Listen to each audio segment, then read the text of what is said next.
Finally पोहोचलोय आता ऑफिसमध्ये. आणि हा खरंच NH4 हायवे आहे की कोणता लोकल हायवे असं वाटतं. कारण आपण खरोखर पुण्यामध्ये राहतो की कोणत्या छोट्या सिटीमध्ये राहतो आय डोंट नो.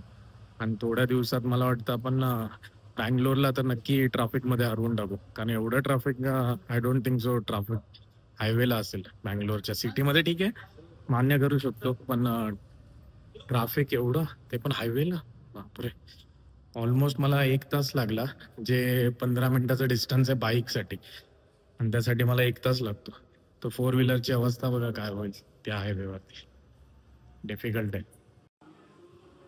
सो असे जर रोड भेटणार असतील आपल्याला, इव्हन आपण टॅक्स एवढा पे करतो, तर मग काय उपयोग आहे ना या टॅक्स भरण्याचं. सो तुमचं काय मत आहे, ओपिनियन आहे, हे नक्की कमेंट्स मध्ये सांगा मला.